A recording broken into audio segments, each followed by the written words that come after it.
Tanai. How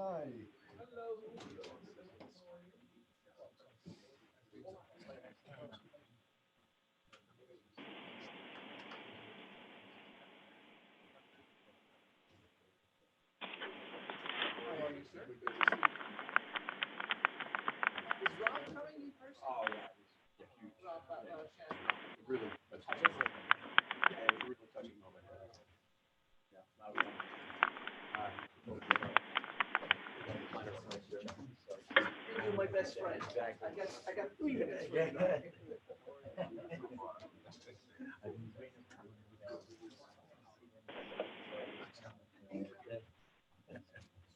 It's all good. No. I just don't want to follow.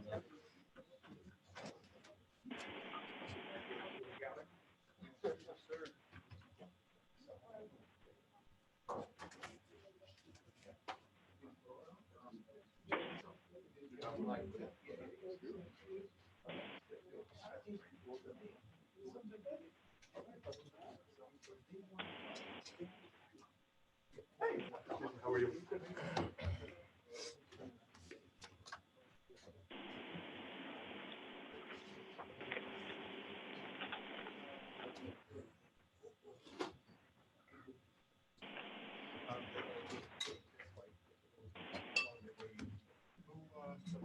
Who else are we waiting for? We all good? Yeah. Trains are running on time today. Okay. We will call the meeting to order. I'd like to add another item to new business. That would be a brief discussion of our board effectiveness survey. And we'll do that at the end. With that, can I have a motion to approve the consent agenda? Is there any objection to that? None, approved by unanimous consent, and I will turn it over to President Rodriguez. Thank you, Michael. Good afternoon, everybody, and thank you for being here. To those on the phone, hello. And thank you for being on the phone as well. I hope everybody's having a great and productive year. It certainly has been a great start to 2020 for you, Albany.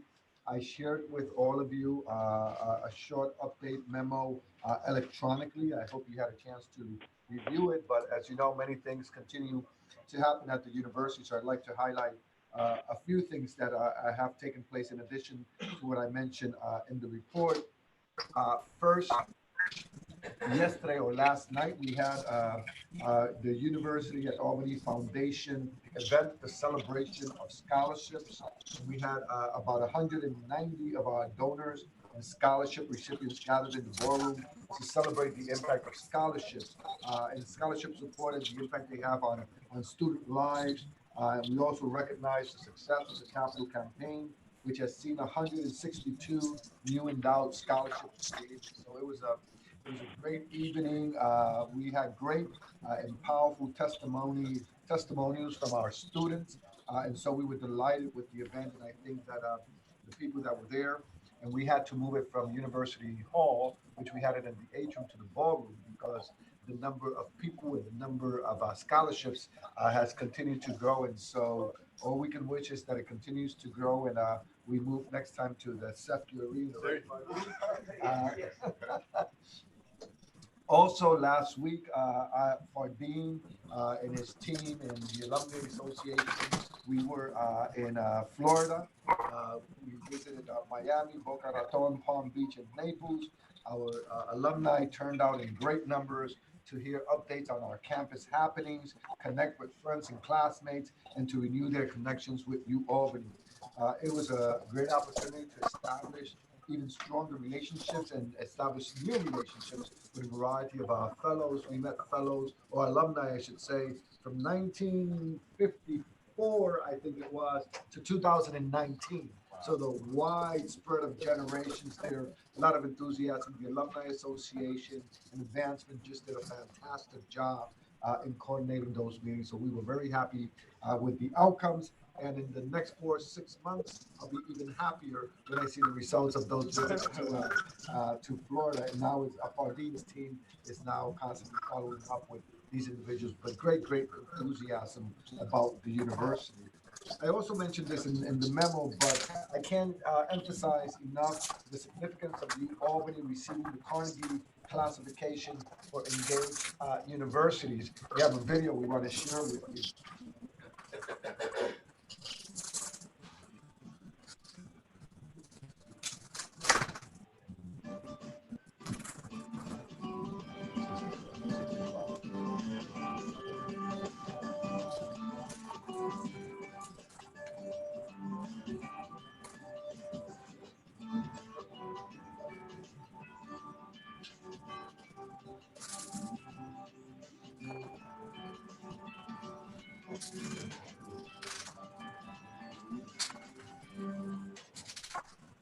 So as you can see in this video, the hard work of our faculty, our staff, our students, and our community members have been recognized by the Carnegie Foundation, and we are now an engaged university.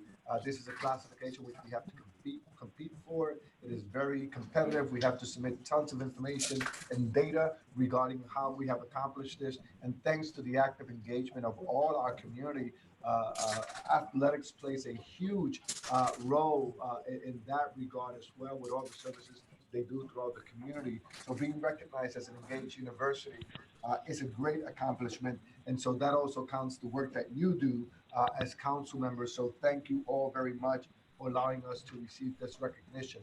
By the way, only 119 institutions nationwide were recognized as engaged universities. You may also have heard that we had a press conference this week with America East to announce that we will be holding their inaugural Esports Invitational Tournament here at UAlbany next month. As you may know, UAlbany is now a national pioneer in collegiate esports. And just last year, we stood up a team and opened our first state-of-the-art esports arena on the downtown campus. Last fall, 175 students applied to UAlbany's esports team. We selected 75 players. This year, we've grown to 100 co-ed students from an applicant pool of more than 340 applicants. So this is a great opportunity for our students. Esports is also an emerging industry in the capital region. So we are providing the know-how, the academic background, and the development to ensure that our students become competitive in this innovative industry. Given that you're on campus today, I hope you have an opportunity to at least drive by our emerging eTech building on the Harriman campus. We're scheduled to open up in the summer of 2021. It is truly a spectacular facility, and I think one of its kind in the country, which will, as I said before, will be the epicenter of our nationally leading academic and research programs in emergency preparedness, climate, weather, security, environmental sustainability, and others. So we are delighted about the progress that we have made with our eTech building. No meeting these days would be complete without talking about the coronavirus, unfortunately. In the past few weeks, we have been reminded of the importance of the work that we do as an institution, both academically and our research strengths, to make preparations and to respond to the impacts of coronavirus. As always, the health, safety, and well-being of our campus community is of paramount importance to us. We have been proactively monitoring this situation, putting in place plans and communication strategies. We've been communicating with the university community. We are also in regular contact with the Albany County Department of Health, closely monitoring the State Health Department, CDC, and the World Health Organization updates and advisories. We're working very closely with SUNY, the New York State as well. We've established a coronavirus working group in early February, and this group has been meeting on a regular basis. Just this past week, we had a town hall meeting to communicate about coronavirus and what we're doing as an institution to address these issues. We had a full house, over 300 participants in the ballroom attended. So we have the people, the experts, and the structures to continue to monitor the campus community about the needed precautions. At this time, we have also asked students from Italy Japan, and South Korea to return home. And this has been now mandated by New York State. So all SUNY and CUNY institutions, there's a total of about 300 students between SUNY and CUNY studying abroad that have all been asked to return to the country, and they will be self-quarantined in a number of SUNY institutions. UAlbany had 10 students in Italy, 9 students in South Korea, and 14 in Japan, and all those have returned or are returning home. So we continue to monitor the situation. We remain vigilant. University of Washington just announced that they moved all their courses to online until at least March 30th. University of North Carolina, Chapel Hill just announced that they're also doing basically travel bans, if you will, to any state in the country that has a state of emergency. At this point in time, the only state is California, but they're banning any type of staff faculty travel to any of these states. I assume more of these states will emerge as we move forward. So, we have come together as a university community. There's great efforts from student affairs to academic affairs, finance and administration, communications and marketing. Everybody is putting together to address this issue and see how it evolves. And it is really evolving on a daily basis. Things are occurring quite significantly. I know that CEFCU took some important steps in having many of the employees working from home and online, right? So a lot of this is happening, and we'll see how things continue to evolve. We had a trip planned for to meet with alumni and some partnerships we're developing in Spain and Italy and Cyprus. We canceled that trip, which was taking place next week, and so that's sort of where we are with coronavirus. In the meantime, the universe doesn't stop functioning, and the world doesn't stop turning. So we're ardently working very hard with enrollment for the university. As you know, this has been an issue that we've been focusing on constantly.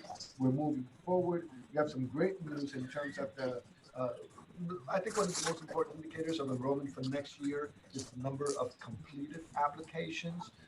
This year, while overall applications were down, the number of completed applications was significantly up compared to last year. So last year we had 5,113 completed applications at this time. 5,113 completed applications at this time. Today we have 6,871 completed applications. So this is really very encouraging. And we have deposits in all categories ahead of last year, for the exception of out-of-state first-year students. So this is also very promising. You're going to hear from Ed Hildebrand in a few minutes here. But as part of our strategic enrollment operations, we hired a consulting firm, Buffalo Noel Levitz, which is a top enrollment management consulting firm, and they are helping us to ensure that we continue to make progress with our enrollments, particularly as it relates to financial aid. And what Noel Levitz found, no surprise, is that in order to meet our recruitment goals for high achieving students, we need to increase merit scholarships. As we are not competitive with our sister institutions, we're not competitive with other Research One institutions. So we have done just that, and Todd just modified the numbers for me. So hopefully I'll get them right, Todd. So we were awarding about $6 million in institutional merit aid. We doubled that to $12 million. Is that correct, Todd? That's correct. That's correct. Thank you.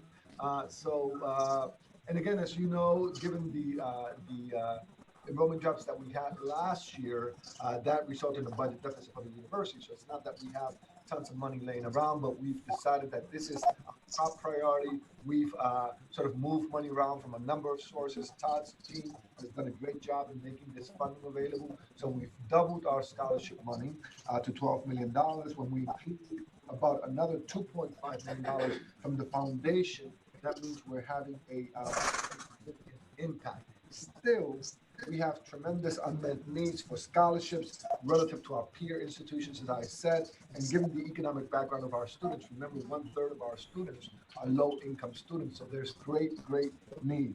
So we also need to catch up with our SUNY university centers and other Research One institutions, as we are far behind. So my goal is to continue to increase scholarship funding through philanthropy. So the funding from philanthropy will eventually reach or exceed the institutional funding. Uh, as I said before, institutional funding now is $12 million. We get and plus 2.5 from scholarships through philanthropy.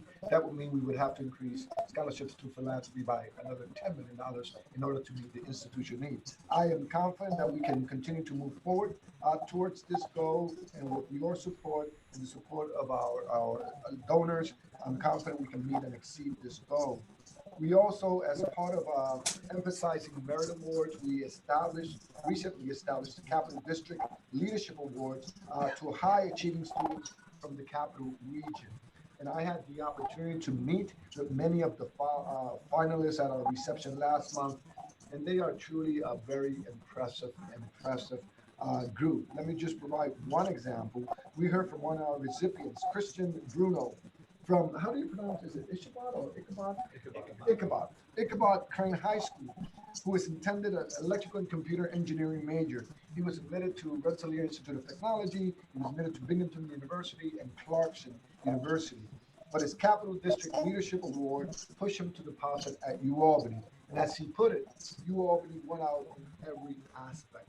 So we want to have many more Christian Brunos in this regard to continue to increase this outcome for the university. I'm also happy to report that retention rates are up compared to last year. So in the spring, from fall to spring, our retention rate was 93.6%, up about 1.4% compared to the previous year, which is also a great indicator. So if we continue to move in that direction, we'll continue to make a positive movement forward. Of course, the other side is graduate enrollment, which is a key priority for the university. Graduate enrollment is slightly above our target, about 1.4%. So that's another important and positive indicator.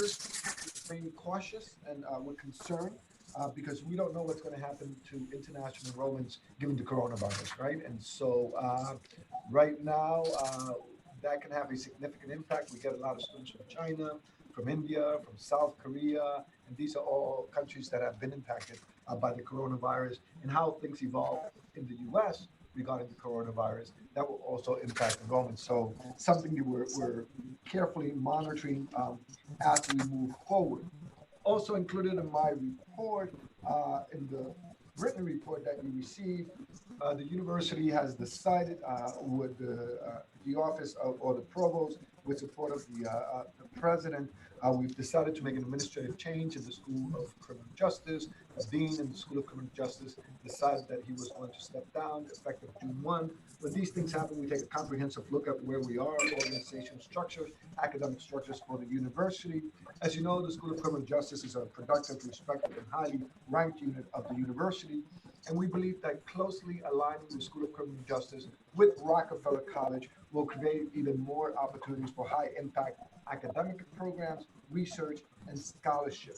And so our goal is that effective June 1, the School of Criminal Justice will be reporting to the current Dean of Rockefeller College, Dean Rothmeyer. This decision reflects our overall need to create more opportunities for interdisciplinary work, to create more synergies with our faculty, our staff, our schools, and our colleges. And we will continue to move forward.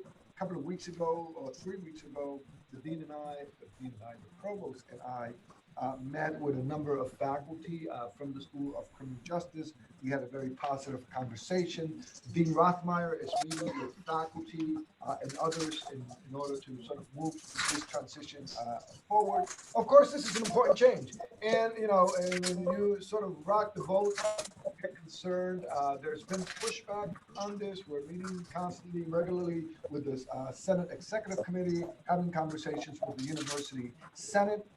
And our emphasis is on how we can move forward in the best way possible and make this a very, very productive and important change for the university. We'll continue, as you know, we've made, since I've been here, we've made a number of significant changes in the number of vice presidents that we have.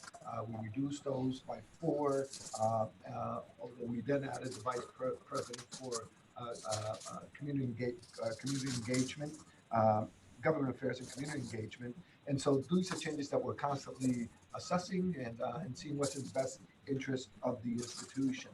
And so we continue to move forward and see what other things we'll do to enhance and strengthen the institution. And in conclusion, in case you missed it, last month, if you wonder what the vice president for student affairs, what the provost and the president do during their spare time, we want to show you a video. What's the man? Hi. Can I give you guys a ride? You want to give the ride? The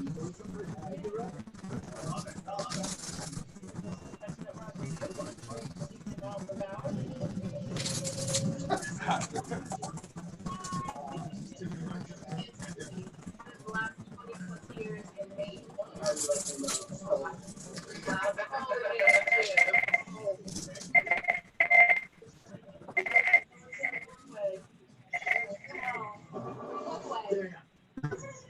That was awkward.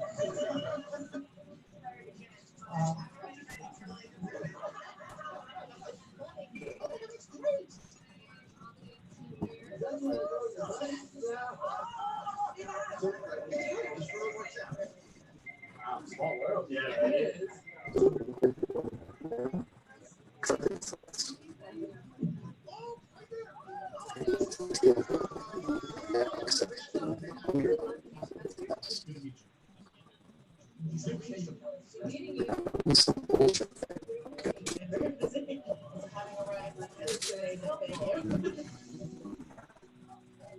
So that's what we do on our spare time. Mr. Chair, that concludes my report. I'll be happy to answer any questions. I want to first open it to those on the phone, having spent time on the phone in the foundation meeting last night. Sometimes it's difficult to get a word in edgewise, especially with Bardine. So does anybody on the phone have a question or comment? No? Okay. My only comment is that when, this is Pat, when you show a video, all I see is John Fallon.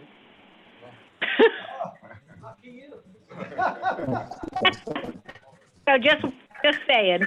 We'll send you the URL of the 2 videos so you can see. But it's not bad seeing John Fallon either, so you're not.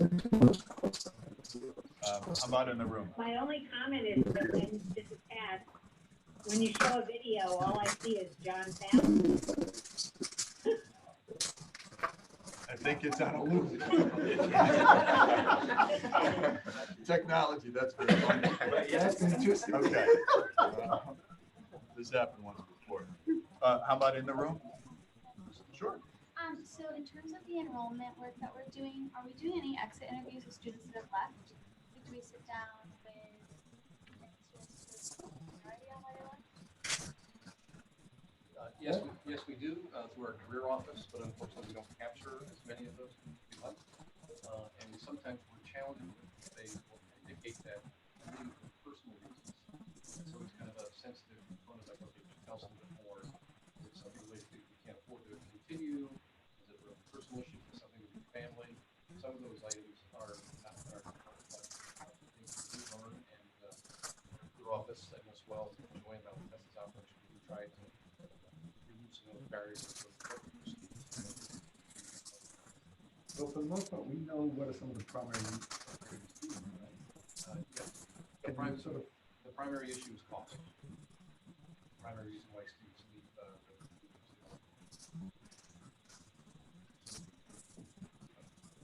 A problem money can solve. A problem can solve.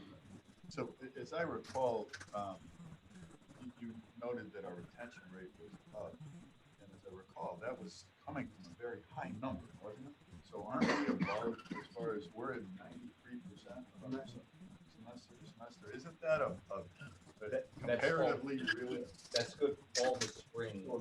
The norm is fall to fall. So this is a leading indicator of where spring, next fall. Okay. I have one comment and then two questions. I was very proud, I'm a ESPN watcher, and to see how prominently the New Albany basketball team was featured on ESPN in the classy actions of the entire team, not just the coach who we expect the coach to do wonderful things, and he's done them for a couple of decades, but to watch our players and the way that they interacted in that Vermont game, I just thought spoke extremely well of this university, and I'm really proud of you. I'm sure you are too. Just to follow up on that. Mark, do you remember the email we just got on Will Brown's gonna be honored? Do you have it or no? From St. Peter's Foundation for the Community Member Person of the Year. They have an award that goes out on that. And then we've got obviously several emails from people here from Vermont to talk about the game. Right. That was great honor for them, for our team. And it was really cool if you watched I watched from home because I was unable to make the trip. One of our players, number 0, Rizzuto's under the basket, and he had the biggest smile I've ever seen happen on his face. He kept trying to, grab Josh just to shake his hand and congratulate him, but couldn't get to him just because of all the, goodwill that was happening on the court. So it was a really special young man and great for our program, our university. Yeah, I didn't realize you were in the room. Oh, Congratulations to you as well. I just thought it really was really well. Absolutely. So just our college of the very long name that you quoted before, are we involved in the Corona's, I guess, solution communication outside of our own academic world? How are we engaged in this regional national? So the dean of the School of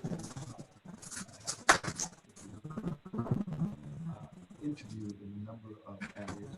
Actually, he led part of the town hall that we have here locally, but he's one of the experts that we interviewed. Karen, you want to add to that? Yeah. About the College of Security Services. He's also been involved regional as well. I've been interviewed on the AMC and those other news outlets. So very, very timely that we're engaged not just in the academic side of it, but solutions that are affecting a lot. And the National Science Foundation just put out a call for proposals exactly dealing with these issues for my team. And I just sent it to, although it was sent to the entire university community, but sent it to a number of deans who could say they really put Royal Institute funding in that area. So I think, as I was mentioning to the group this morning, given that this is, I work in disasters and responding to disasters, I always believe you can't let a crisis go to waste, right? And so there are opportunities in which we can use our talent, our resources, our research, academic programming to enhance the understanding and response to these issues, not only for the university, locally, regionally, and nationally. That's us. Any other questions or comments? Yes. Okay, so you mentioned that the consultant was hired to help with enrollment. How does that decide what? We went out to develop a scope of work, and we put out notification that we received bids, and they were one of the companies that bid. And there was a selection of people who do all those sort of things that we decided that. So there's state requirements that we have to follow. Unless we can, we just can't put out a company out of thin air and say, we want you to, you gotta go through a bidding process. Yes, sir. So the students have to, so are they coming back to the university in a few weeks, or what happens? The students that are being recalled, there's several things. So is the, what are your addresses? So, students that is providing transportation back to the United States, they charter flights, so literally that's created. The students who are taking those charter planes, they must come to a student campus, not New Albany, but there are designated student campuses. They must go to and be isolated 14 days. If they come back on their own, and our students are choosing to come back on their own, they go to their home and self-isolate for 14 days. When they go to their home, they have to contact their local health department, and their health department will also, we're letting our local health department in New York, called the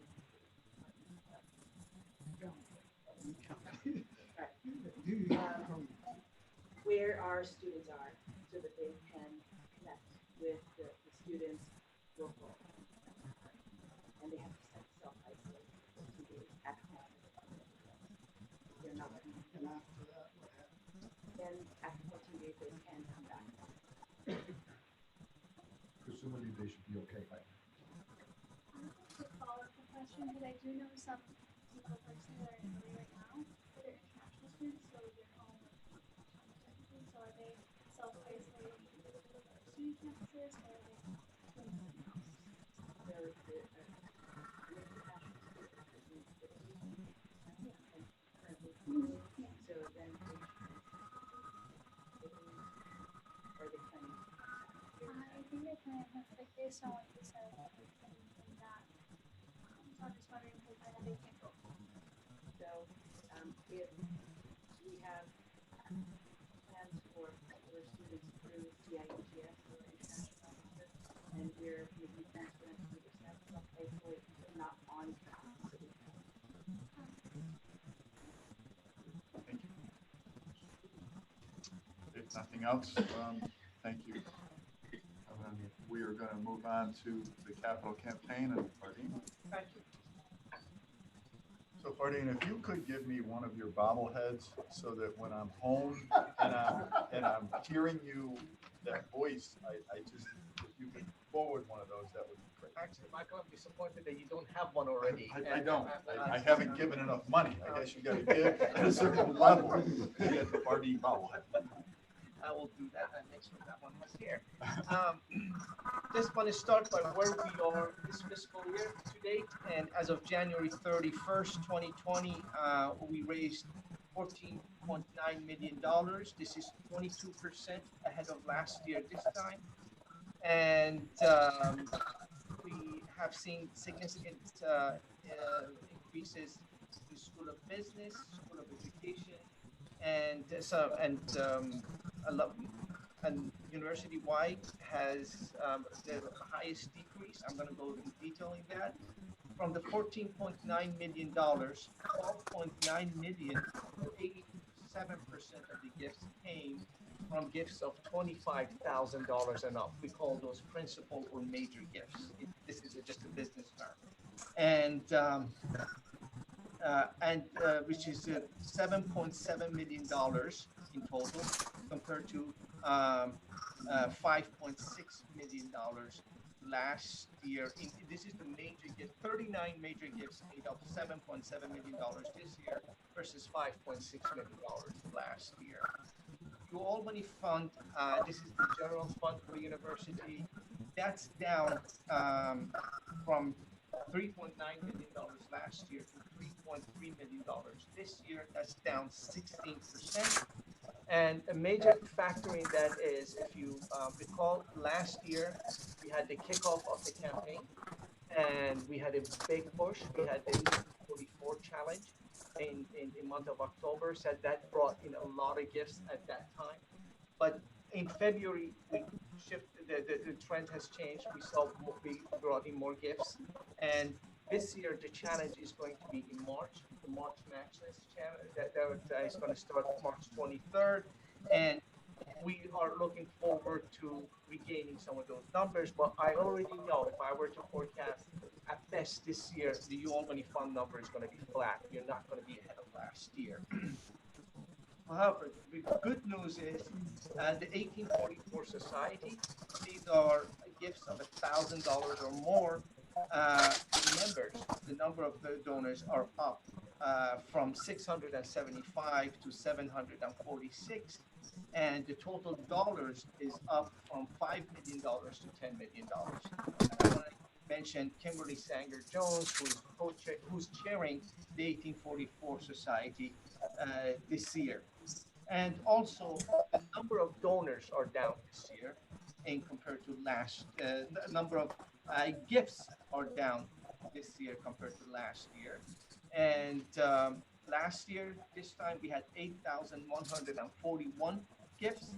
This year, 6,789 gifts. And again, this directly correlates with the big push we had in October of last year. And this October, we didn't have a challenge. This challenge this year is in March. That number I already see changing. Once again, the number of gifts is different than number of donors. And I don't want to pick on Todd. If Todd gives three Oh, gifts, here we go again, Tom. yeah. If Todd gives three gifts, that's three gifts. But the number when it comes to donor, Todd is counted once. Unless he makes a fourth gift, then I can make a deal with him, and I count him twice. And as far as now going to the campaign, as you know, we are in the midst of a $150 million campaign. And as of January 31st, we had raised $144 million, but as of today, the number is just north of 146 million. And the campaign goal is 150 million. We know we are going to surpass it, but as President Rodriguez just said, our needs by far goes beyond $150 million. Not only we want to go past the $150 million, we want to go by it with energy to start thinking about the next phase of our next campaign. The total number of donors to the campaign today is just north of 33,000. And this is a significant number for us. And some of the gifts that we received over the last 6 months, Tom Patterson, class of 73, $3.2 million to School of Education and Athletics. Marjorie Dermal, class of 58, $1.9 million to School of Education and Health Sciences.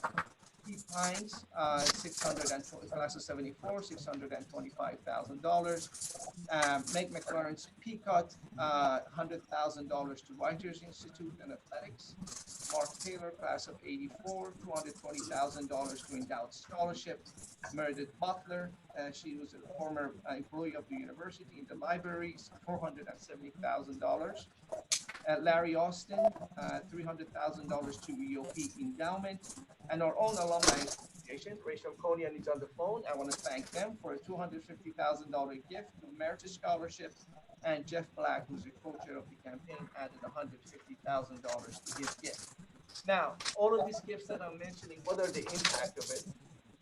In 12 years ago, University at Albany Foundation was awarding about $480,000 to $500,000 in scholarship. This year, we are awarding $2.5 million.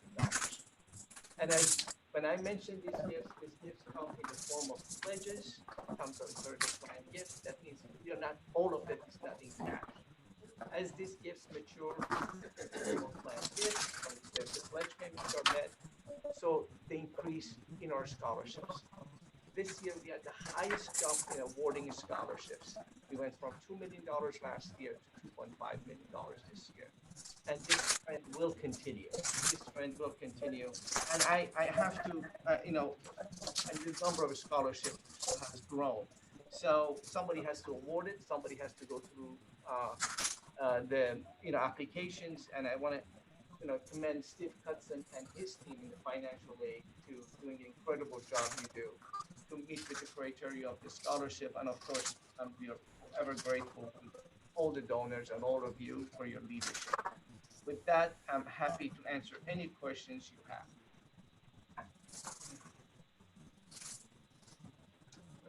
Questions on the phone? I've got an annoying numbers question. So Todd, I guess that's only for both. The money that we give in terms of scholarship, is that tuition or is that general money? And the reason why I ask the question is we have a certain capacity. So giving somebody free tuition may not actually cost us as a university any more money, right? Because we have the capacity to add that. So is it actual money or is it, how does that? So with the new investments that we're making, it's a discount. Okay. Discount of tuition. So it's a discount of their cost of attendance. Okay. All right. So it is money. So it is money for them. Certainly beneficial. No question about it. We're trying to create a team. You're aware there's the Excelsior Scholarship, but only applies to tuition. So, and Excelsior is the last dollar in for any student. So if we only direct our institution scholarship to tuition, that may jeopardize their Excelsior scholarship. We really didn't do them any benefit. Right. So, are very deliberate about how we're communicating these scholarships. For us, it's really about trying to get more students and just basically discount the cost of their attendance. Except for the fact that we're not going to bring enough money to them. Does that make sense? Good, yeah, absolutely. Anything else? My question to you is about demographics. So what are the demographics of our current donors and your concern that not enough young graduates are getting involved? That's a very good question. And we learned a very valuable lesson during our challenge last year. It was 2 years ago, campaign kickoff. We received almost just over 2,000 gifts. However, because that campaign was an online campaign, social media campaign, we were pleasantly surprised that over 50% of the gifts came from gold, graduates of the last decade. That is a great testament in the work that's been done over the years. And I want to go back to the foundation board members, Michael Castellano, Ted Anderson, who told us, when they went to school here, nobody talked about philanthropy. So we started the Student Philanthropy Club and all of those programs on campus while the students are here. And we are seeing that. And of course, thanks to the Alumni Association, doing a lot of programs for gold graduates of last decade, especially for networking, the affinity group. However, the second question is, what is my sweet spot in terms of biggest donors in the class of 83 and 84 right now? As it, in 5 years, if you ask me, it will be 85 or 86. But because of where they are in their life and their age, and that's it. And this was done to this study that we did. Nothing else? All right, and we're going to talk university diversity. Tamara. Yes.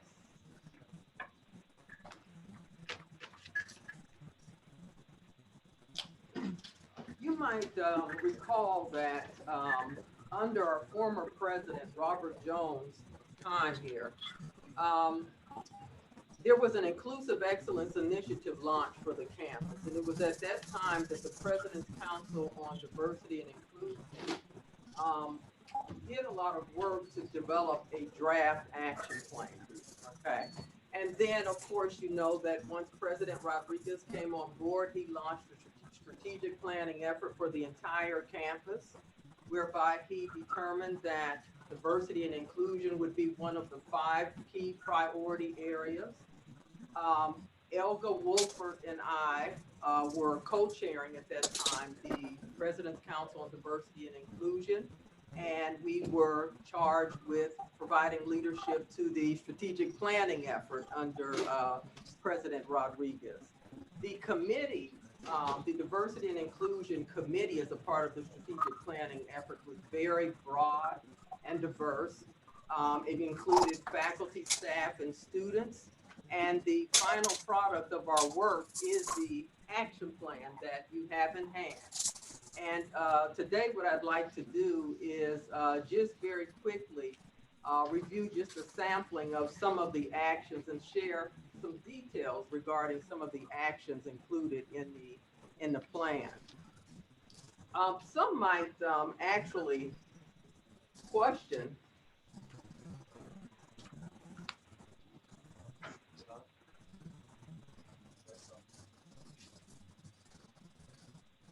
I think I just left, so we can. Yeah. I'm gonna click for you. That's other duties as a sign. some might. Thank you. Some might even, some might even question why, in fact, we need to do a plan. When you look at our undergraduate student population, we have 37% of our student population, mainly Black and Hispanic, who identify as underrepresented. And that's up from 33% in 2016. And it's twice actually our University Center partners, okay? In addition to that, you might also recall that at the end of our former U.S. president's term, the White House staff developed a report that acknowledged UAlbany in multiple ways for our efforts in the space of diversity and inclusion.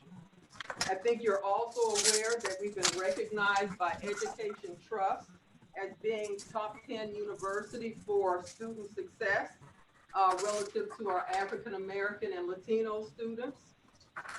On any given day, there's just a myriad of programs occurring across the campus, both in the colleges as well as across the campus in the space of diversity and inclusion. Not to mention that for the second year in a row, we received the prestigious Insight into Diversity, Higher Education and Excellence Award for our efforts in the space of diversity and inclusion. And so again, why launch a strategic planning process in this space? Well, let's look at the next slide. When we look at our graduate student population, we're about 15% of our students identify as being underrepresented. And while that's better than our university center peers, we know that we can do better and we strive to do better. Stony Brook has 11%, Buffalo 7%, and Binghamton 10%.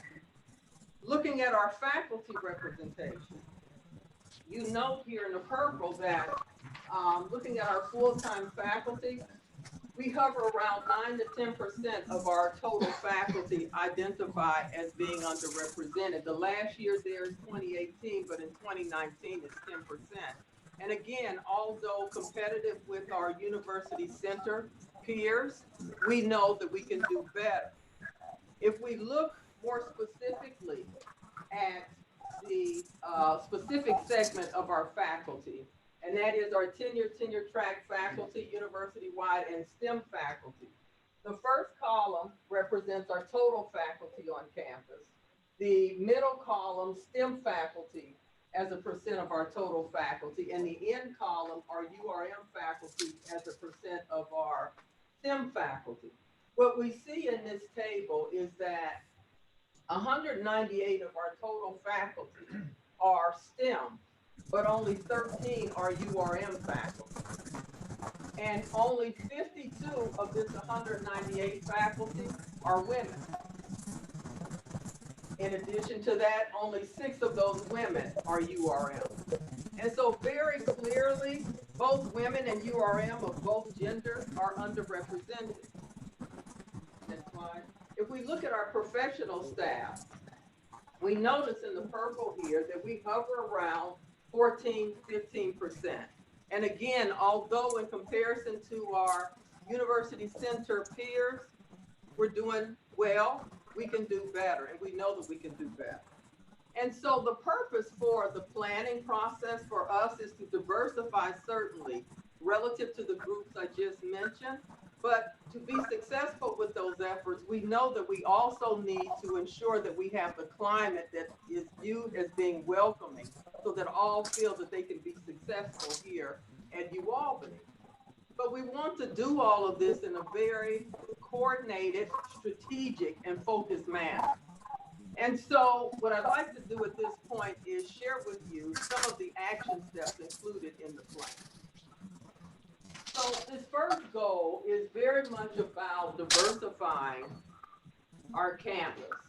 And so our first objective is to increase the number of both URM and women faculty from 10% to 12%. And we seek to do that using the Prodigy program.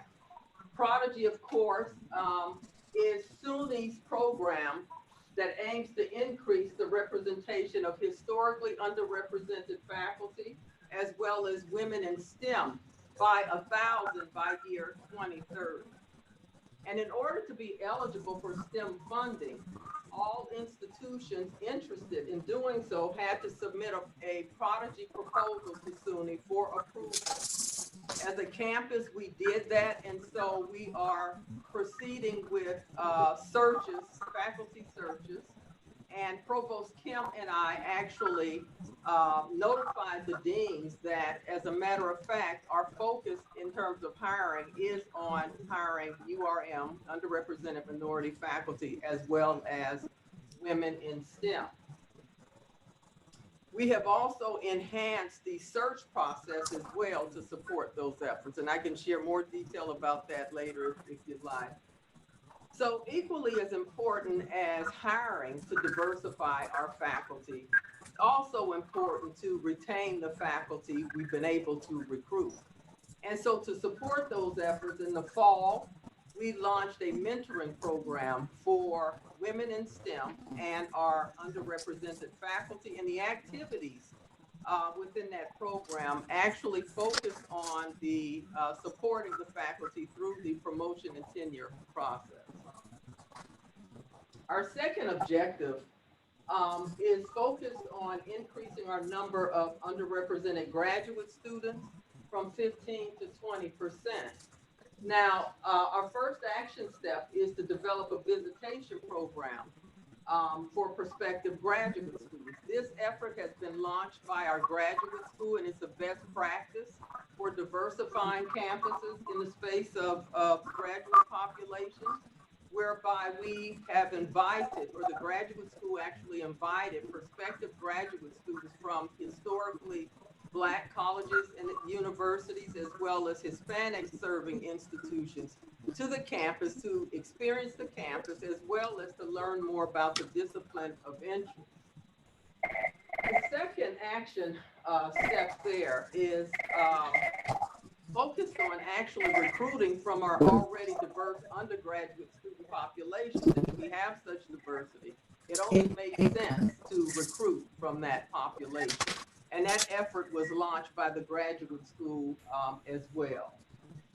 Our third objective is around increasing the number of URM professionals from 15 to 20%. And the action steps include developing a formal onboarding program, which includes providing mentorship. The hope is that when their promotional opportunities arise, that we have certainly a cadre of underrepresented professionals available for these promotional opportunities. And secondly, to create a centralized exit review process so that we can increasingly know how the various populations are experiencing the climate and the culture here at the University at Albany, so that if necessary, appropriate intervention can be identified and put into place. Now, it's also important that we ensure that we have a climate and a culture that's inclusive. And that's the focus of the goal 2, and that is to foster an inclusive campus climate through ongoing learning opportunities that celebrate individual differences, encourage open and free exchange of ideas, and provide opportunities to engage in constructive dialogue. And so we actually conducted a climate survey.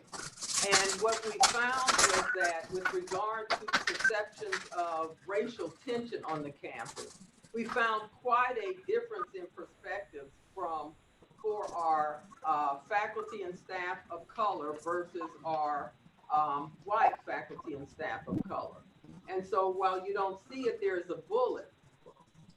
One of the efforts that we have begun is to conduct some focus group sessions to better understand the reason for those differences. In addition to that, we have quite a sizable campus here. And so in order to be able to deliver the education and training necessary for such a sizable campus, we have to build the capacity to do so. And so we are continually recruiting faculty and staff who are interested in helping us to deliver such training and providing education and training to them so they can support the office efforts to have the campus trained on an ongoing basis. Also, we thought it important to begin to recognize exemplary efforts in the space of diversity and inclusion. And so for the first time in the history of the university, this spring, we will actually make the award of the President's Award for Excellence in the space of diversity and inclusion.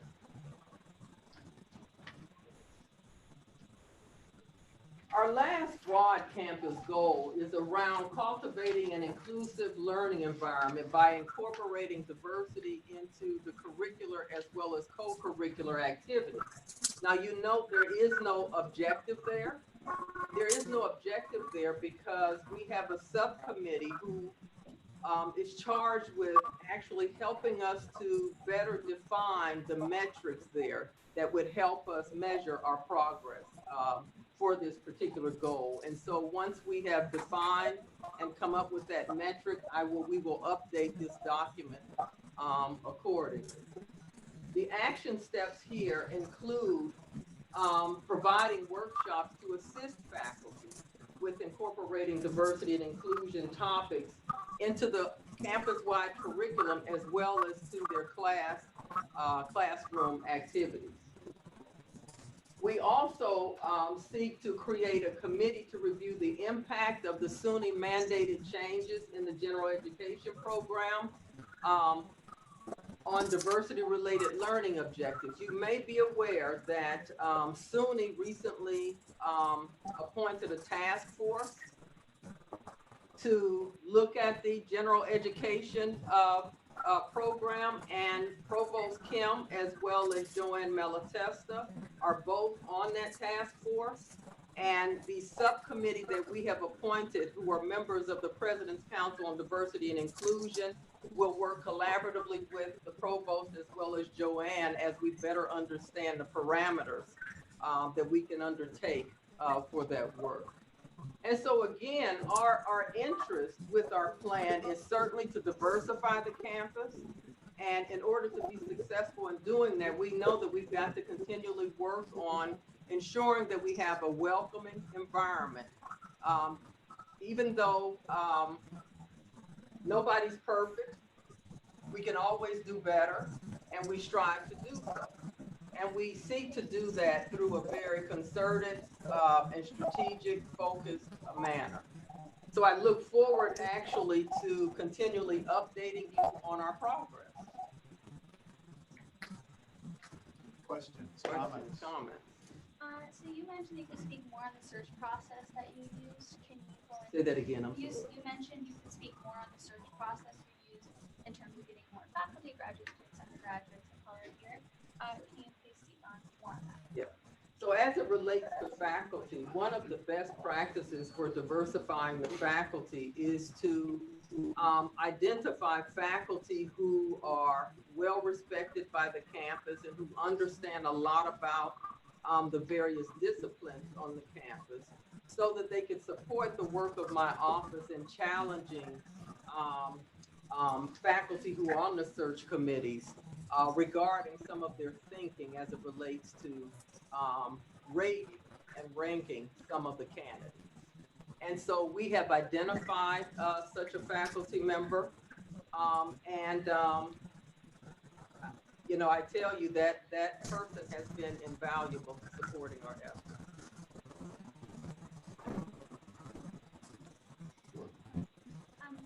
My other question would be in relation to the first goal. There's two different percentages. One of them is for women and one of them is for URM.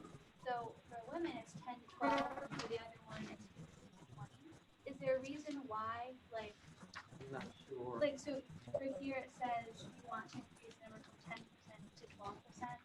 Right. For women, and then for URM, It's one. It's 10 to 12 for URM and for women in STEM. okay. Yeah. So, okay, so the one for objective B. Okay. Okay. But then, just to follow up on that, I have a question in terms of, does any of these objectives include maybe like diversifying the police force on campus? Is that a focus at all? Well, we don't hire the police. Top four, we can talk about That's that. not, yeah. So, the way civil service works,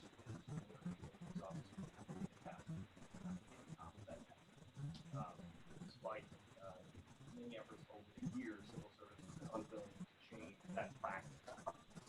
So we, as a campus, actually have programs where we go out to all of our students, but pay particular attention to our underrepresented minority community to encourage them to take some pre-tests, right? So we basically put them through a course to prepare them to take that test and hope that they will score very well. And we pair that with programs that we have where students can shadow police officers. So we're trying to cultivate and encourage students, especially underrepresented minority students, to apply to be police officers. There simply is no interest in that. So despite our best efforts, that those communities are not taking the test. They don't want to be university police officers. So it's hard. So we won't stop, but it's a challenge. Thank you. And congratulations.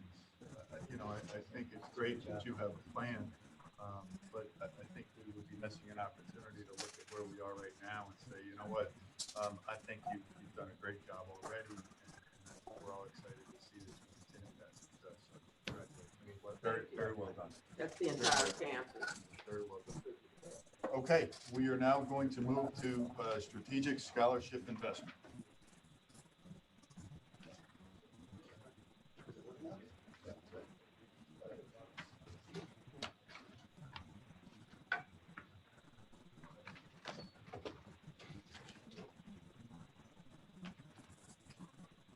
All right, well, good afternoon. My name is Ed Engelbart. I'm the Associate Vice President for Student Affairs and have primary responsibility for enrollment management. And I have joining me Steve Cutson, who's the Director of Financial Aid, as well as Mike McCune, who's the Director of Undergraduate Admissions. We prepared a presentation, which I see some of you have. We're going to walk through it. I'm going to show you a slide that are going to test your eyesight, and then we'll keep moving on. Student Affairs assumed responsibility for enrollment management in January of 2019. And one of the first priorities that was brought to our attention was the need to examine our financial aid practices and seek ways in which we could leverage and optimize that so we could achieve our recruitment goals. So I think we mentioned just a little bit earlier that we went out to bid, received 3 bids, had a committee that selected that, and we ended up selecting Ruffalo Noel Levitz, which is one of probably the top 2 or 3 firms that works in this area in higher education. And we basically asked them to make some recommendations. We're interested in increasing our student quality, improving our academic preparedness, and of course, maintaining our diversity. So we started that process. Ruffalo Noel Levitz was selected. They've come back. And this gets a little technical, but on the left-hand side might be an example of some of our previous experiences, where in the top on the left side, and I hope the people online can see this, but you have price sensitivity as well as the financial aid package. The first example is a student who was over awarded. That student would have enrolled and we would have met their need. But what we ended up doing is we gave, I don't say we gave them too much money, but we gave them perhaps more money than they needed to make a decision to come here. The next group down is a student who we offered admission to. We offered them a financial aid package. They had a higher price sensitivity and we have a gap. So therefore that is a student who did not come to the University of Albany. And the third, of course, is what our ideal approach would be, and that is to meet the needs of our students, not over awarding and not under awarding. So that's articulated in the right-hand side by saying, okay, we want to make sure that no matter what the student's price sensitivity is, we're offering a package that meets that, and we call those optimal or ideal awards. Is price sensitivity another way of saying their own resources, their ability to pay? That's one of the components. The other is the institution itself. If they want to come here, what's the cost? What are their resources? Right. So that they're components of that. So what we did is we sent, after we worked out all the contractual and appropriate safeguards, we sent files of about 36,000 applicants to the Ruffalo Noel Levitz. Each one of those individuals had over 175 variables that are associated with each individual. So this is a massive data file. And we're looking really to, what we're focused on, and those variables are performance, academic performance, socioeconomics, and their financial factors. And they have a proprietary econometric algorithm that looks at, sorts all that data and says, okay, based upon the decisions of who came and who didn't and all the other variables, there are some things that you could do. What we're trying to do is we're trying to find the best fit student for us that helps us meet our academic and enrollment needs. So they looked at their enrollment behavior and the role that aid played in that, and they segmented all of those individuals into something that's called an academic index, and I'll show you that in a second. And what we ended up doing as a result of this is we significantly increased our merit awards up to $6.8 million a year.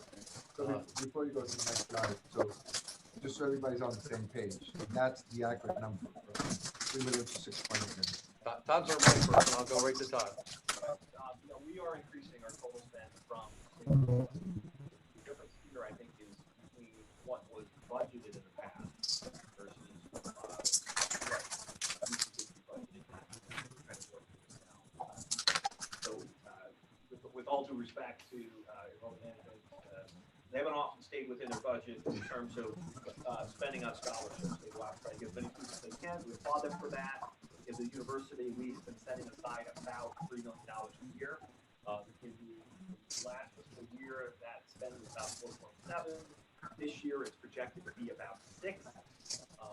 All in on the full cohort, if we did all the students and accept the scholarships that we're offering, it would be $12 million. So over 4 years, that'll be $25 million of attrition. So just a different way to present the numbers. We got it. We got it. Does that make sense? Okay. So based upon RNL's recommendations, the outputs will result in additional students and, of course, additional revenue to the institution. Now, this is the result of their one of the results of their analysis. Without getting too far in the weeds, across the top are high school averages and SAT scores, and if the student took the ACT, that's also included. And what we're trying to do is this group here we call Index 1 students. They're our highest performing students and our highest performing applicants. This is Index 2, 3, 4, and this is Index 5. What we're trying to do is to slightly move our students' profile a little bit more in the direction to the upper left, if you will. And that's one of the reasons why we're focused a little bit on merit. And from a merit perspective, higher performing students retain at a slightly higher rate and they graduate at higher rates than some other students who might not otherwise be as successful. So this is very, very complicated. And for those of us who live in this, this really is broken down into these kind of categories, if you will. So here on the left-hand side is Index 1, and the number of admits, the number of enrolls, our yield rate, and then you get into, here's our mean SAT, and here's our high school average. So if you have a student who has a 97 and a 1400 on the SAT, they have lots of opportunities. They can go to almost any institution they want. We want them to come to the University at Albany. So we are working within that index and within this framework to give out awards. And we're very pleased to be able to have this new structure, which really focuses on this slide, in-state freshmen. And here's some of the information. So we have had presidential awards since 1999. In 1999, the presidential award was $4,300, which is the amount of tuition at that time. So it remained $4,300 until last year when we made a very momentous decision to at least increase it a little bit, because our competition was offering $5,000 and more for the same student. So we were getting calls. My student's been accepted at this institution, a fellow SUNY, usually Oswego. They said, we offer $5,000. You're not giving us any money. My student's going to go to Oswego. So with the RNL recommendations, we are now offering $7,500. Okay, and again, if we can go backwards 2 steps, that $7,500 would be for a person who's up here. So a 93, I'm just picking some numbers, and a 1460, or even a 87 who had a perfect SAT score would be offered $7,500. Previously, they would have been offered $45. So we're very happy now, and we renamed some of our awards after significant components of the university. Minerva, of course, being pretty straightforward, 1844. And again, you can see over on the right-hand side some of these amounts. Our out-of-state freshmen, and previously the highest award, again, this was new last year. Previously, they would get $4,500 as well. We didn't have as many out-of-state freshmen. Now those top flight individuals will be offered 15. And given that they pay about 3.5 times more than an in-state student, that's where kind of the ratio, that's why there's a little bit more money for the out-of-state folks. We already had Achievement 1 and Achievement 2. We have some new names for those, but we added a fourth level, which is purple and gold. And then our out-of-state transfers, you can see in the past for our top transfer students, they received $3,000 and now they'll receive $7,500. Again, the focus here is on out-of-state. We're offering $1,000 to students who weren't as academically prepared or successful as the people in the Great Dane transfer. Now those folks will get $6,000, and the Hudson folks, there was nothing before, now they get $4,500. So this is our new awarding structure. Very pleased to say that we were able to incorporate January. R&L came back with their final presentation. We had been prepared, so we had behind the scenes, we had to do a lot of work to get the systems to all talk to themselves and select these students and integrate them into PeopleSoft, which actually does them. So these are significant increases, and of course we're constrained about given our financial ability to do this, but still given these increases that we have, where do we fall in terms of, we think about the competitive market with other R1s or with the SUNY centers? Where does that put us? I think, well, Steve, I don't know if you might know a little bit more about that, or do you want to? Well, prior to this exercise, there's no question we were a bit lower, quite significantly lower than our competitors. This right sizes our institution a bit compared to where we should be. So I think it addresses some major concerns that we had by expanding this portfolio quite significantly. And I'd say compared to our competitors, I mean, you'd have to really look at the award letters and see what the other institutions are offering. And we actually have an intimate view of those award letters on an annual basis when we're comparing one institution to another institution with our students and prospective students. So we see, I think this puts us significantly ahead of some other institutions at this point in time. Do we have assuming we get additional finances, do we have a target goal in mind, or like in 3 years, where would we like to be? So for year one, if all goes well and the econometric model performs as it should, we're estimating about an additional 335 students on top of meeting our goals and exceeding it by additional 335. Maybe 335 ahead of where we were this year. Right. So do you see these scholarship numbers changing in the future to be more competitive, or how?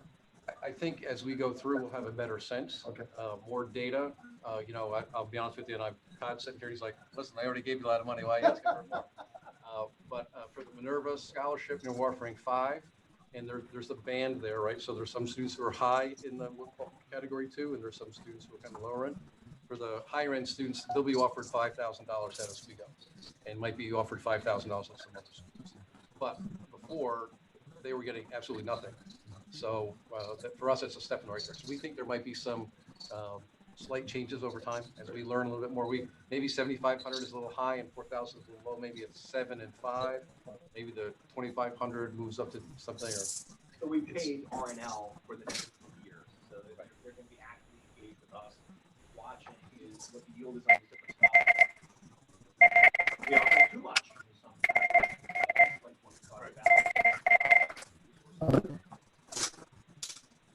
It's an arms race with scholarships. The other component too is tuition does go up, especially for out-of-state students.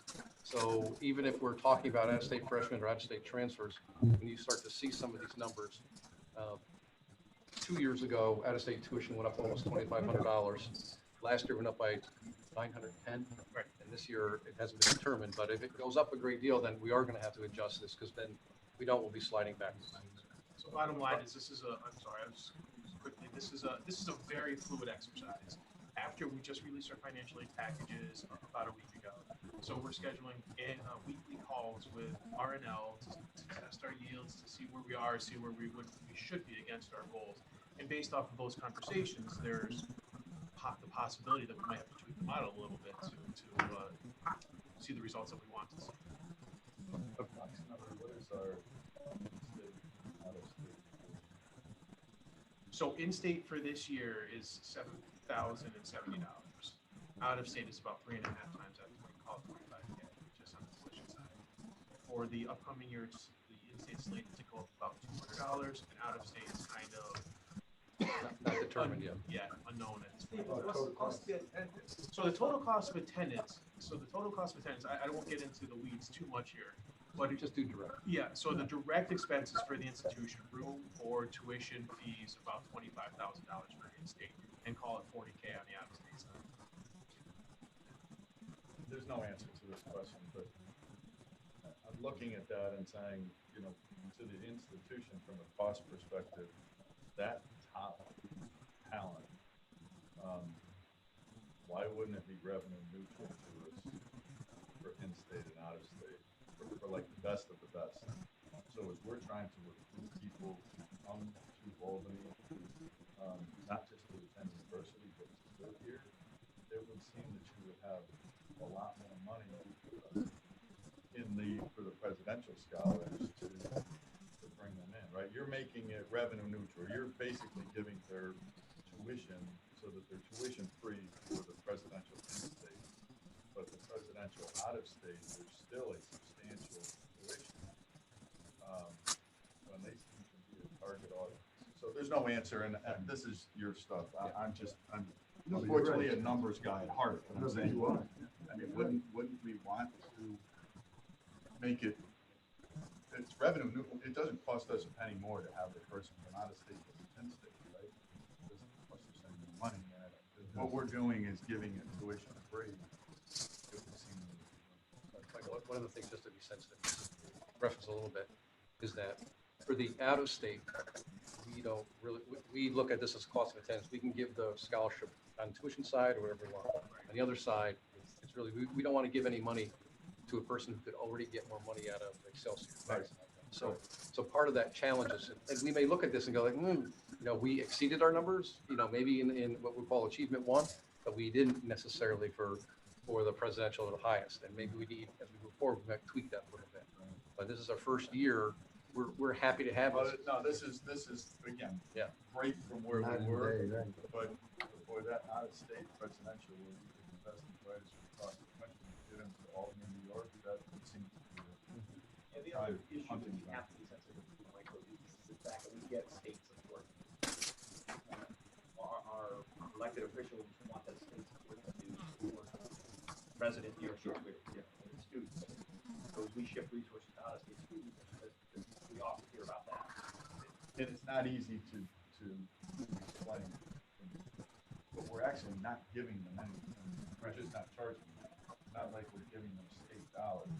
Because it costs us the same amount of money to run the institution with or without them. You know what I mean? So it's not like we're actually taking taxpayer money. But like you said, it's hard to explain. But explain that in a sound bite. No, I get it. I get it. I mean, this is for the point, Michael, because, I mean, in the great scheme of things, as when we look at our out-of-state students, we, compared to our overall student population, we have a handful of students, basically speaking, right? So we have enough room for growth without generating any concerns from the state, et cetera, et cetera, et cetera. Plus, in addition to that, if we were able to significantly increase our scholarships through philanthropy, then, I mean, that, we address that issue quite significantly. So I do agree. I mean, this is a target audience that we should, particularly out of state, because we've got great potential there, which we need to continue to explore. We're fighting that demographic fight, and we're gonna lose. Right. We can swing as hard as we want, but the demographics in Exactly. state are. So we gotta go out of state because the demographics in state are not gonna help us, right? So unless we go out of state, we're gonna have significant differences. And we have a number of premier programs that don't exist in other institutions already. So that's where we're focusing on some of that aspect. So this is just, again, a quick overview of the merit aid structure. There are a couple of other minor awards that are involved in this, but we want to make the list. So here are some of the things that we're doing to try to make the most out of these newfound monies. We thank Todd and everyone else for working with us. We were able to get acceptance letters out earlier, and we're also sending out financial aid award letters earlier, right? So you may think of this of student behavior. I got an acceptance letter and award letter from School X. I haven't heard from Albany. Now you have heard from Albany shortly after, or perhaps earlier than some of the other institutions. We have deans who are engaged now. We really appreciate the support that the provost's office and the deans are doing. They're almost in the process of completing writing congratulatory letters to each student. Not not done, at least to my knowledge. Someone said back in 1995 we did something like that. To me, that might be almost ancient history. The department chairs are engaged with, again, communicating with some of these students. Again, it's a high touch point, and many of the colleges are having faculty, and some are actually having students contact some of the higher performing students, if you will, to meet certain metrics. We're also doing some things like additional student receptions, going to them to try to talk about the University of Albany and to kind of cement them that this is the institution they want to go to. We had one last night, it's down Long Island. We had one Monday night in Garden City. We have other ones in Westchester, I think, in Rockland County. And this April 4th is one of our big events, which is our Accepted Student Open House. And because of the number of religious holidays and school breaks and everything else that takes place in the high school students' spring semester, it's really hard to kind of pick what date you're going to get. And you pick one date, there are a bunch of other institutions that have that same date. So if you're looking at another institution and you're looking at the University of Albany, if you want to come on Friday night to a special prequel event, we have I think four of our colleges are having special receptions to kind of meet with students. We'll have an honors college reception right after that. And then the next day is the full-blown accepted student open house. So there's some of the things that we're doing to try to, leverage all of the funds that we have and trying to meet our goals. Excellent. Questions? Very good. So I'm wondering if they're concerned by focusing on high achieving students, they may come here for years and leave, go to a different school because they were trying to save up money, so they flipped. I know personally the school here did that. So is there a concern with focusing on high achieving students in that aspect? Yes, there is a little bit of a concern. We have high achieving students who leave. We may not have been the first choice. They didn't get into that first choice institution. They come here for a year or two. And sometimes we have a small percentage of students who do that. We also have a percentage of students that, for whatever reasons, struggle academically. And we have a number of great things like academic support recovery programs for them. But we do, that is a little bit of a concern. But I know that there are discussions taking place on how do we engage those students. And one of the things we're doing in some of these calls is potentially a faculty member might reach out to that student earlier on. And then there's a connection between that student, like, oh, hi, you called me, oh, you're a faculty member, oh, you're teaching one of my classes.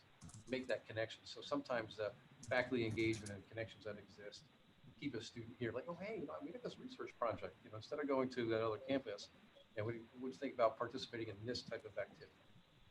So it is one of those sensitive, we're aware of that. We're trying to talk a little bit more about how we might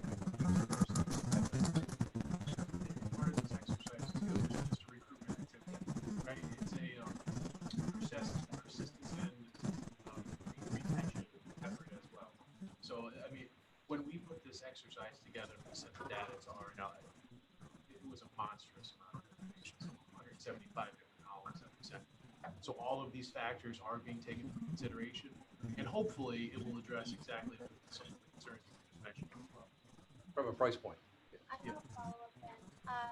So you mentioned how with high achieving students, there's a lot of focus on those students. Is there a concern that we're not focusing enough on students that are mid-tier that based on that graph aren't as high up there, that we're not really simply recruiting them so they feel less special in their schooling? I would say in the past, we never offered any money to anyone who wasn't presidential. So now we're saying tier 2 if you want to use it, and tier 3. Don't get a lot of money, but you might get $2,000. You didn't get anything before. at all. So I think we're recognizing and we're trying to, what we know there's a academic sweet spot, right, for the students, right? And so, again, if you've got a 97 and a 1460, you can go to a lot of institutions, so we want you to come here. But in the great pecking order of the world, we have a sweet spot that's right in that between the tier two, right in the tier two area. And so we're also offering a little bit of money to folks on either end of that. Well, again, it's a great job. It's improvement, and I think you're going to learn a ton from this engagement. I'm glad it's 3 years. So please keep us in the loop. Keep coming back. The only, the last thing that we have here is just out of curiosity, what do students receive in the mail? I know some institutions will give out like an acceptance certificate to hang on the wall, or like what are students actually receiving when they get scholarships or when they get their acceptance letter?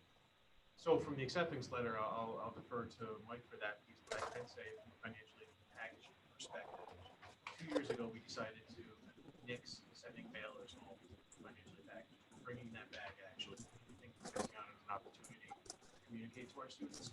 So we're still continuing the email notifications in terms of award letters, which is fantastic. So students can access their award letters on demand.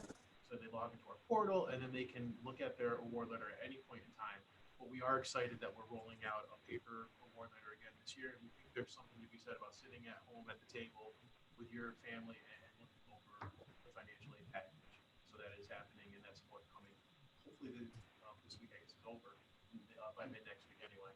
The first admissions notification is electronic, and that's followed up a week later with an acceptance packet. So you do get the traditional formal letter of acceptance. And we found the majority of students were not doing that any longer. They want totally electronic. We felt this would be an advantage for us, besides the fact that it's more high touch. And then what we do is we follow the separate communications if you've received the scholarships. And then the financial aid package is going to be another touch. So first electronic communication, that's going to be the paper copies so families can compare them at the same time. So, Yeah, actually, the acceptance letters has been redesigned, and it's going out, just received the gold award from Higher Education Marketing Group in Atlanta. So that's one of the things that they received. I think the fact that such a high percentage of our students are first generation, I think that having that paper-based, I think that kitchen table conversation is really critical. That's really important. Thank you. Yeah, definitely. Just to add to what Michael was saying, don't forget the parents in this whole process, because parents usually don't have access to their kids' emails. So if you're sending things out electronically, and to me, a lot of the decision will not be made by the students. I got to leave it at your family. So definitely, to the extent that parents can get involved in the process. And I've always had a pet peeve that people around, some people around here with emails, because that's the official form of communication. But the question is how many students actually read the email. To just give you an example, yesterday I was in a table with a scholarship dinner, and there's 4 students on my table talking about the coronavirus, and I said, well, our students are well informed because we just sent an email out yesterday regarding where we are, what we're doing, etc. And I said, you folks read the email, right? And they all looked at me with blank eyes, like, we don't open emails, right? And so we're communicating with the students and others via email to inform them of all these things. And it seems that there's a significant proportion of students that don't check emails, period. So that letter that comes to the home that you can discuss with your relatives and your friends is, hard evidence that you were admitted, right? Because I understand my son was accepted here, but he never got anything. So whether it was accepted or not, I don't know. We never received anything on paper, nothing whatsoever. So What year was that? Recently? 2 years ago. 2 years ago. That's changed. I'll talk to you after, see if there's a chance. Thank you. So probably in one of my worst analogies ever, but you have seen that the James Bond trailer is out, right? But they postponed the release of the movie. So the release of the movie isn't for a few months. I want to do a trailer for what we're going to talk about at our next meeting, and that is the board effectiveness survey. As you will recall, we sent a survey out to everybody with a whole variety of questions and some pre-formed answers. And the data that came back would suggest that we need to have a more broad discussion about some of those answers. It was a little bit surprising. And we also need to have a discussion about the role of the council, of what we are required to do versus what maybe we would like to do. So we're going to send out to everyone both the data so that you can have the raw data, but also a brief on what our statutory role is and what we can and cannot do. And that at our May meeting, that will be one of the more significant topical areas. So please take a little bit of time and crunch out that information. And if you have follow-up questions or comments, please get them to us ahead of the meeting. So please don't come to the meeting with your questions. If you have questions, please get them to us in advance so that we can have a better, more complete answer or discussion ready. Questions on that? Okay. If we have no other information, then just we have a motion to adjourn. Second, we are adjourned. Thank you, everybody. Thank you, folks. Stay safe. Thank you, folks online. I won't be shaking any hands on the way out. See you later. Just in case, you Have go a watch great it.